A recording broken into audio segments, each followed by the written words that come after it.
Gusto mo bang pumunta sa Boracay pero wala kang sapat na budget? No worries na, dahil meron na dito na malapit lang sa Metro Manila ang Boracay na beach resort at dito lang yan sa Parañaque at ito ang tinatawag na Azor Staycation. May experience mo dito ang Boracay na buhangin dahil sa sobrang pinong-pino at puting-puti ng mga buhangin. Pwede ka dito maglakad-lakad at mag-picture-picture, yan, Instagrammable talaga. Bukod sa Instagrammable ito, at pwede mo ring may experience sa kanilang wave pool. Kaya kung gusto mong malaman ng lahat ng detalye kung paano makapunta dito, halina't panoorin ang buong video. Una nga ay kailangan mag-drive. Kung ikaw ay taga Metro Manila is nasa mga 20 to 30 minutes lang ang papunta sa Parañaque. Pero kung gusto mong mas mabilis ang biyahe mo, pwede mong gamitin ng SLEX para mas mapabilis ang iyong biyahe. Sa mga nagtatanong nga po pala kung saan pwede makapag-book ng staycation, isilagay ko na lang po sa description or sa comment section yung link para doon po kayo makapag-book dahil legit na legit po yan. Subok na subok ko na po dito yan. Nga po pala is bandang EDSA pa lang po kami, is papunta pa lang po kami doon sa Azor Staycation. Ayan, so dire-diretso lang kami dito. Makikita nyo doon is may SLEX naman dyan na naka-signage, is pwede po tayo doon pumasok para mas mapabilis po ang biyahe natin. Kaya ikaw na nanonood is sulitin mo na din yung araw kasi sabi nila time is gold. So di natin alam yung oras. So gawa tayo ng memories para ba ipakwento din natin sa mga anak natin or sa apo natin kung yan yung lugar na yan is napuntahan natin yan. So sulitin natin yung oras dahil time is gold.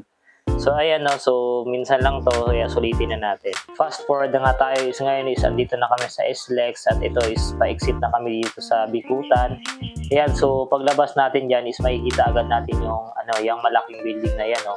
So yung SM Bicutan, magkatabi lang sila ng Azor. So ayan, madali lang search mo lang sa Wish yung Azor Staycation. Ayan, pagpasok mo, ayan yung bubungad sa yan, napakaganda.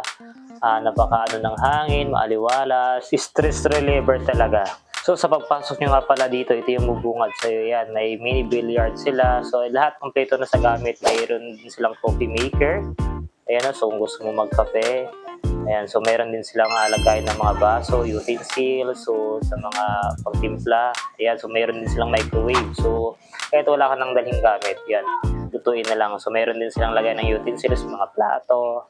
Ayan, no, so sa baba is meron din lagay ng mga kaldero kung gusto mo magluto. Ayan, so ayan, pagpasok mo dito, ito yung one bedroom nila. So pwede ka diyang mag-Netflix. Ayan, pwede ka diyang, ayan, may Netflix siya.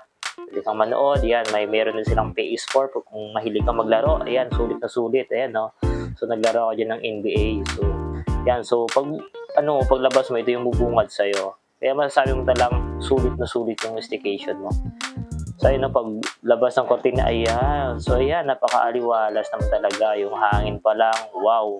Sabi ka talaga, wow. So ang overall pala na mga gastos nyo dito is sa amin is yung 2.5 is for city view. Kung gusto mo beach view is 3,000 pesos. At kung gusto mo maligo sa pool is 250 pesos per head. Ayan no. So sa gabi, ito yung makikita mong view. Ayan. So grabe, sulit na sulit kahit gabi na siya. So until 7 PM lang yung pwede mag-swimming. So pag gabi na, wala na, bawal na siya.